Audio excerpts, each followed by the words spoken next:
Hey there, Munchie Mafia. So today we are going to learn how I make this wonderful meatloaf. So let's get this party started.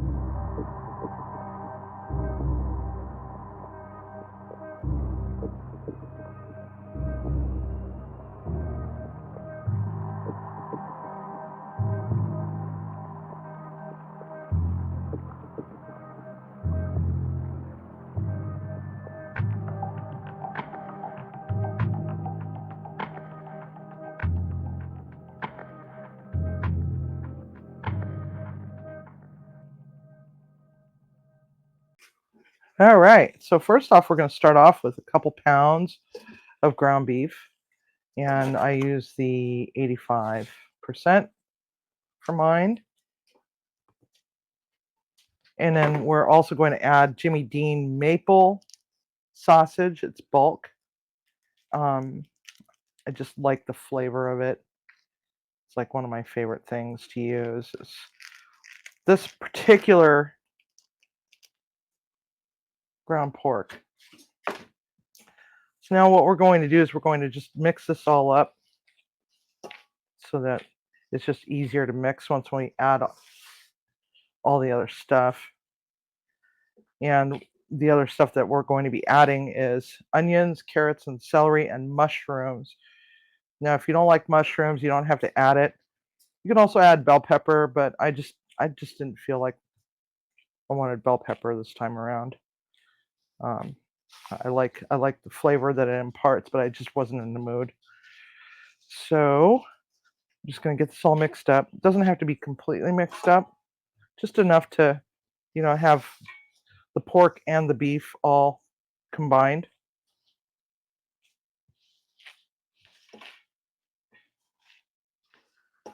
So it's like a 2-to-1 ratio of ground beef to ground pork. Now, if you don't eat pork, you don't have to put pork in it. You can put veal or ground chicken or ground turkey if you want. It's up to you. I've done this recipe with many different types of meats, but the Jimmy Dean sausage is what really livens it up. You could also use Italian sausage too, or chorizo. All right, so what I have here in this bowl is 1 carrot and 3 stalks of celery and half of a sweet onion and about 5 mushrooms. They've all just been cut all into the same size, just a small dice. We're going to add that next. And we're going to get that to all mixed together a little bit. It just makes it easier when you mix it a little bit at a time. You do not want to put this into like a food processor or a mixer or anything like that to help speed it along, because then you end up with a really tough product. All right. So that's all combined just so there's a happy medium. You don't want to overmix it, but you want to get all the goodies to be all combined. See how there's like some loose bits here and there? We don't want loose bits. Okay. Now next, what we're going to do, I'm going to take these off so I don't cross-contaminate everything, is we're going to take about a cup of panko crumbs. If you're gluten-free and you eat pork, you can always use pork rinds. If you don't eat pork, you can also use corn flakes. We even tried this with Rice Krispies. I'm just going to finish this box off, just because I don't want a little scant amount floating around in my pantry. I already have too much stuff in my pantry. 2 eggs, whole eggs. Then we're going to also put in some coarse chopped flat leaf parsley and Gourmet Garden, the tubes, Italian herbs. I'm just going to give it a really good squiz. I really like mine flavorful, so 2 tablespoons worth should be enough. And then we're going to take some cheddar jack cheese. I know, right? Cheese and a meatloaf? That's kind of weird. Oh boy. Hello there, Winnie. Do you need some cheese, bud? Here, have some cheese. There. Hey, right here. Hey, right there.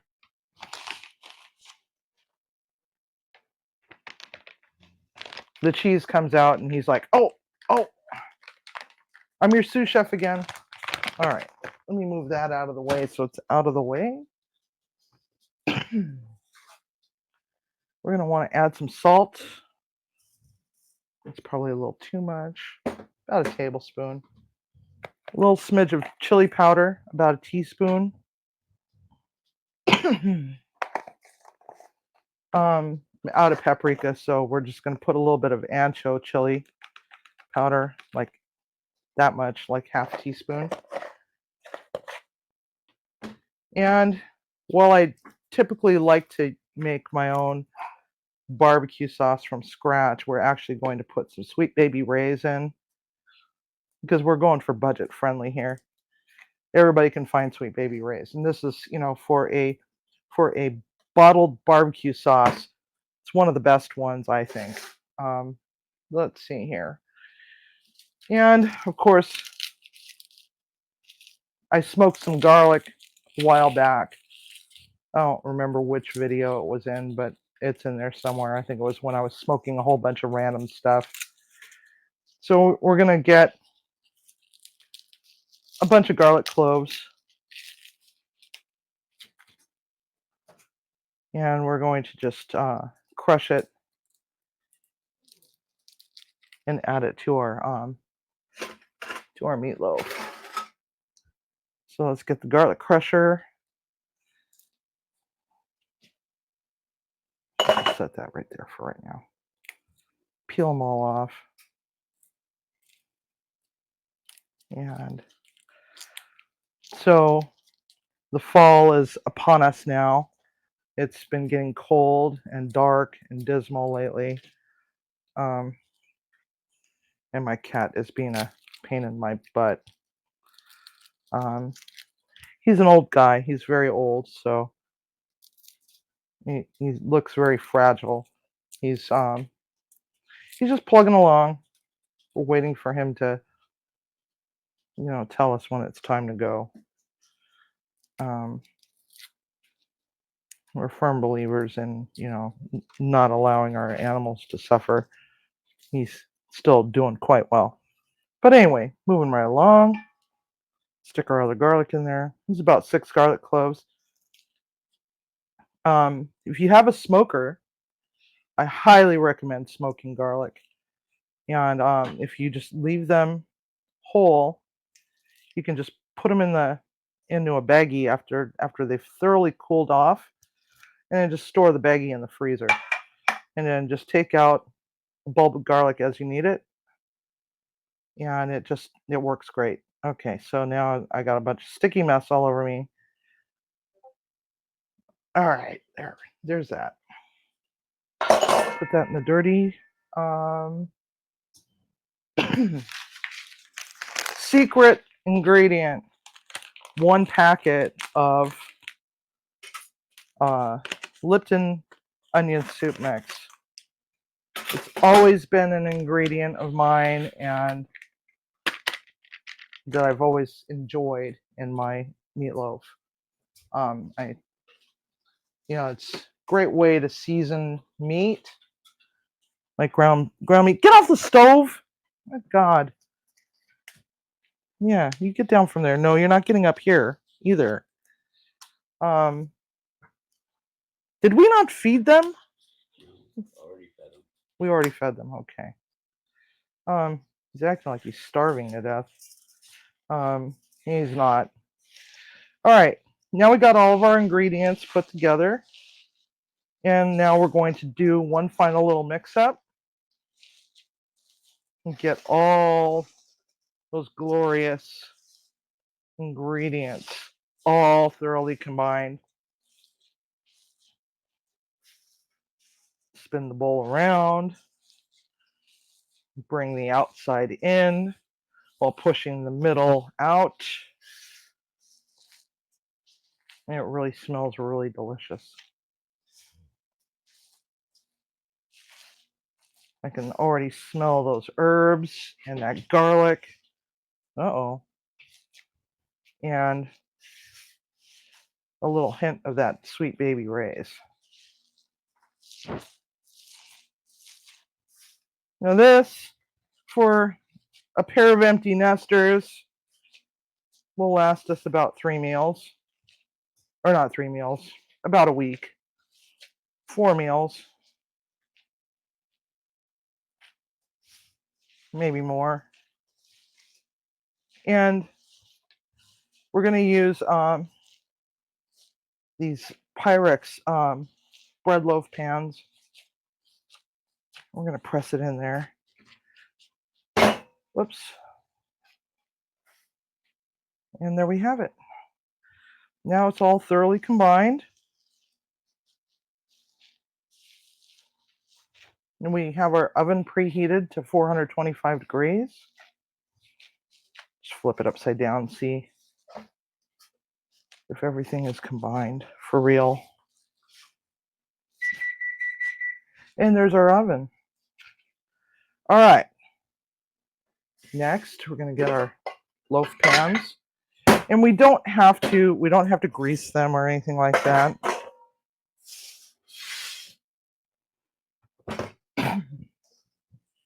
Okay.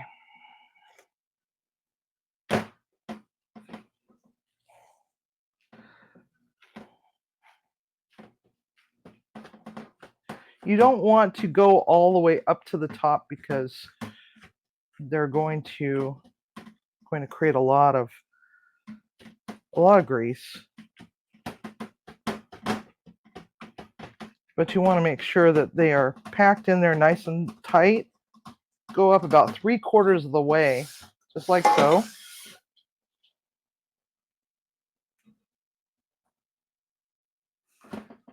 And I only have 2 loaf pans, so I'm just going to have to put this in a baggie and wait until one of the pans is completely empty. Because this makes a great meatloaf grilled cheese sandwich. Or just eat it cold. Makes a great meatloaf anything. Yeah, it makes a great meatloaf anything. So as you can see, I've got enough for a third one right there. It's like the perfect amount. All right. Let me move this out of the way so we can actually see what we're doing.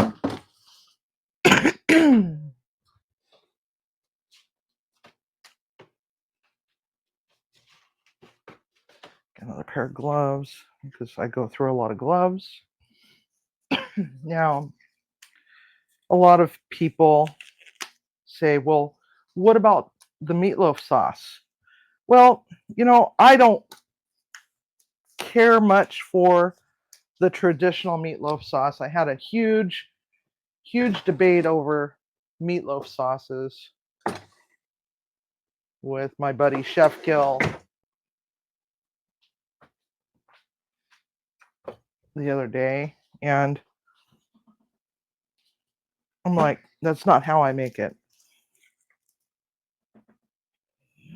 And basically what I do is give it a squiz of the Sweet Baby Ray's. If I'm going to have some sort of sweet sauce on my meatloaf as a glaze, I want it to taste good. And the way to make it taste good is to use this instead of, the brown sugar, mustard and ketchup, which is basically, that's all it is. It's like equal parts ketchup and mustard with some brown sugar added. Well, ketchup-based barbecue sauces have those 3 ingredients in there. Why not kick it up a notch? And that was my whole argument. But if you like the traditional, by all means, go ahead and make it. So we want to give it a good dose of that barbecue and then just spread it around. But wait, there's more. Yes, there is. Oh, what's in the pack, Civvy? This is where the magic happens. Now, again, if you don't like pork, you can use turkey bacon. Get our scissors. We're going to cut it in half.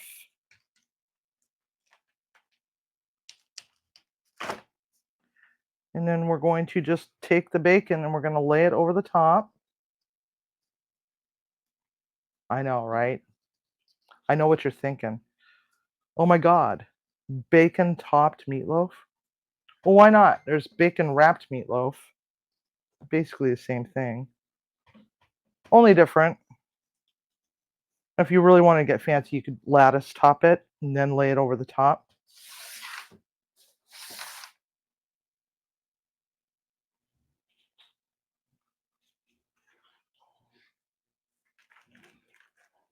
And then we're going to just finish this off. Just like so.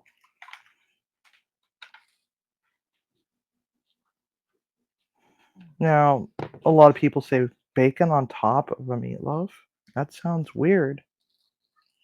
It's really not. It's not anything new. Like I said, there's bacon wrapped meatloaf where they're put in a ramekins or a muffin tin, and you line the inside of it with the bacon, and then you bake it that way. There's that.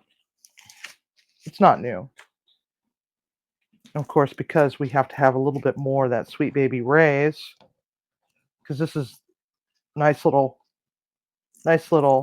flavor bomb.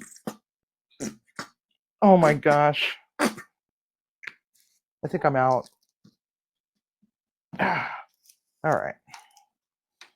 Well, one less bottle in the refrigerator, I guess. All right. There's that. That can go the hell away. All right. Now, we're just going to rub it on there a little bit.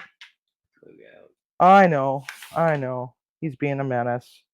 Are you menacing? Are you menacing?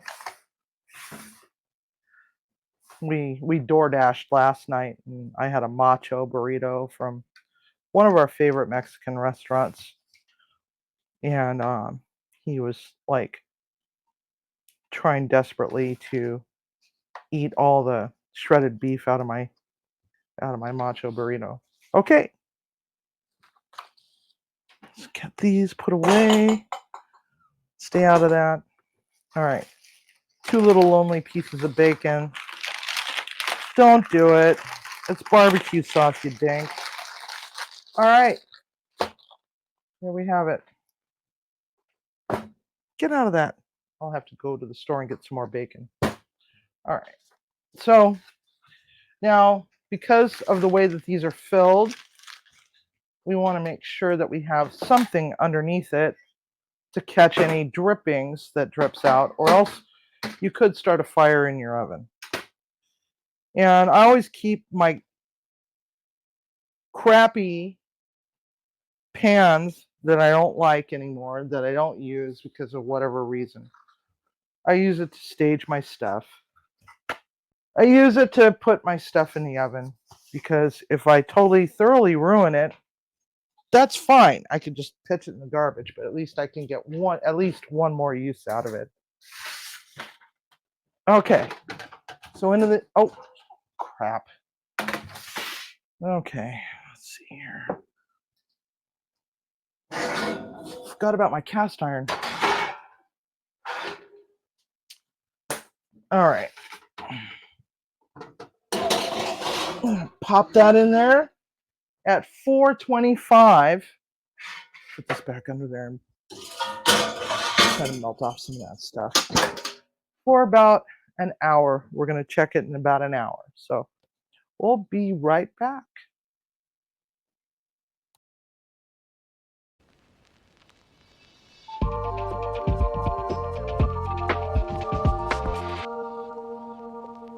At 1 hour, and hi, Winnie. We are going to pull out our meatloaf. Our potatoes are already ready to rock and roll.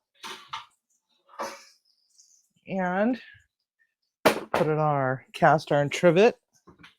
Not that it really matters because it's our stainless steel table. I cooked off some asparagus. It's just a little bit of olive oil and let them get happy for a little bit.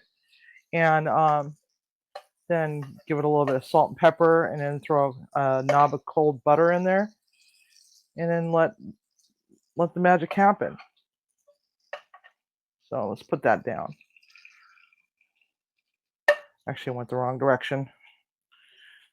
I always try to make things as aesthetic as humanly possible, and I'm really shit in the bed today. Okay, go put that over there. It's like so. Timmy's like, just feed me my damn food. I'm hungry.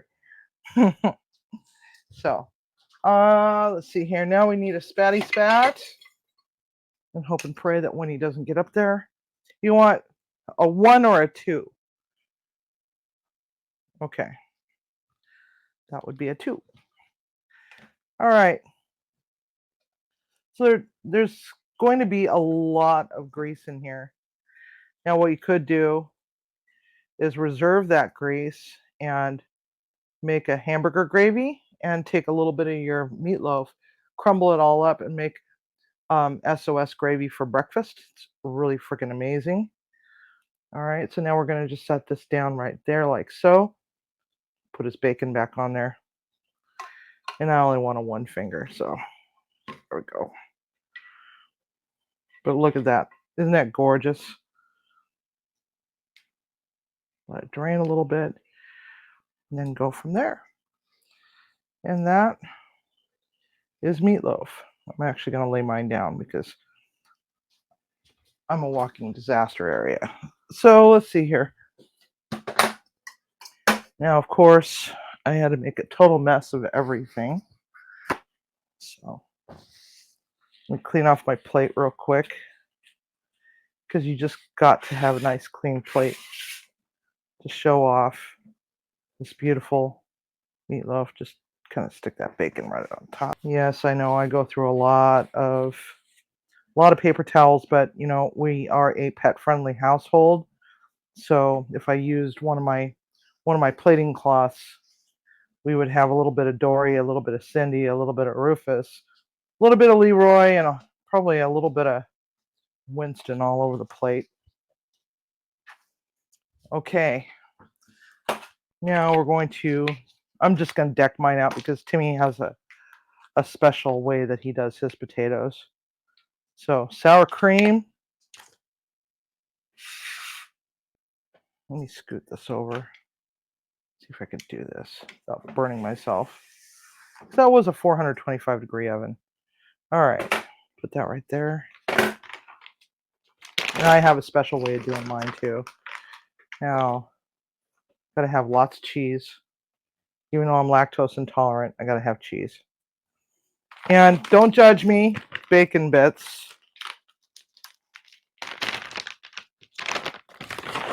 When you're a busy professional, sometimes frying up a bunch of bacon and making bacon bits just isn't in the cards. So it's perfectly all right to use these. This is the Costco brand, and it's actually pretty decent. It doesn't suck. So anyway, let's pull this in for a money shot. And we have our meatloaf. You can see little bits of cheese kind of oozing out a little bit. You can put as much as you want. You could also put mozzarella in there if you wanted as well. And a baked potato and asparagus. So there we have it. We have a meatloaf dinner for a cold fall evening. So much Mafia. Just wanted to let you know how much I appreciate all of y'all for supporting us in this little venture. Thank you very much. And don't forget, cook with love and eat with passion. So I'll see you later.